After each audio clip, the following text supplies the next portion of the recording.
Hungary's authoritarian leader and longtime Russian ally, Viktor Orban, has declared victory in the country's parliamentary elections, clinching a fourth consecutive term in power.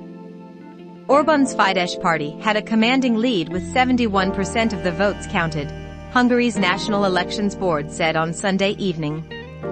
The election campaign was dominated by Moscow's invasion of Ukraine, which put Orban's lengthy association with Russian President Vladimir Putin under scrutiny. In his victory speech, Orban called Ukraine's President Volodymyr Zelensky one of the opponents he had to overcome during the campaign. Hungary is heavily reliant on Russian energy, and Orban has dodged opportunities to condemn Putin's assault on its neighboring state, complicating the EU's efforts to present a united front against him. But despite opinion polls forecasting a tighter race, Orban's Fidesz party won comfortably across much of the country. Opposition leader Péter Márki-Zay even failed to win in his own district, where he had served as mayor. "We have such a victory it can be seen from the moon, but it's sure that it can be seen from Brussels," Orban said in his speech on Sunday night, making light of his government's long-running tensions with EU leaders. "We will remember this victory until the end of our lives, because we had to fight against a huge amount of opponents," Orban said, citing a number of his political enemies including the Hungarian left, bureaucrats in Brussels, the international media, and the Ukrainian president too. "We never had so many opponents at the same time." A thorny relationship with the EU. Orban has gained close control of Hungary's judiciary, media, and education institutions during his 12-year stint in power, which is now set to be extended until 2026.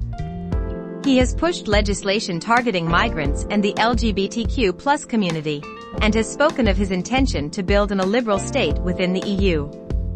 Critics have long complained that he has tilted the political playing field against his opponents. Last month, Europe's Office for Democratic Institutions and Human Rights, OSCE, recommended a full-scale international monitoring operation of the April 3 poll, a rare move for an EU state after assessing claims of a general deterioration of the conditions for democratic elections. The whole world could see this evening in Budapest that the Christian Democrat politics, the conservative politics and the nationalistic politics won, Orban said on Sunday night. "Our message to Europe is that it's not the past, but the future.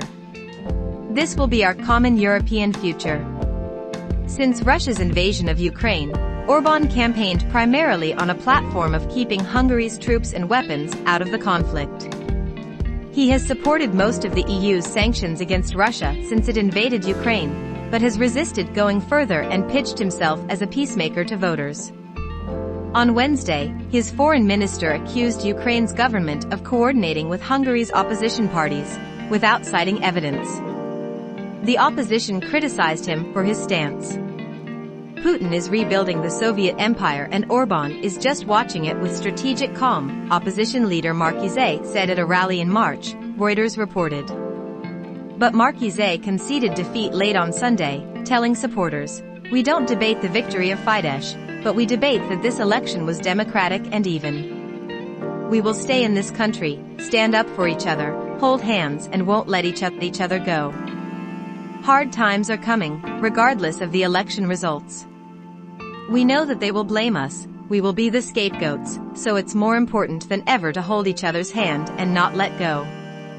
Even before the invasion, Orban had a thorny relationship with the EU. His government has been lambasted by senior figures in the bloc over rule of law issues. Earlier this year, Europe's top court allowed the EU to block funding to Hungary and Poland for violating democratic rights.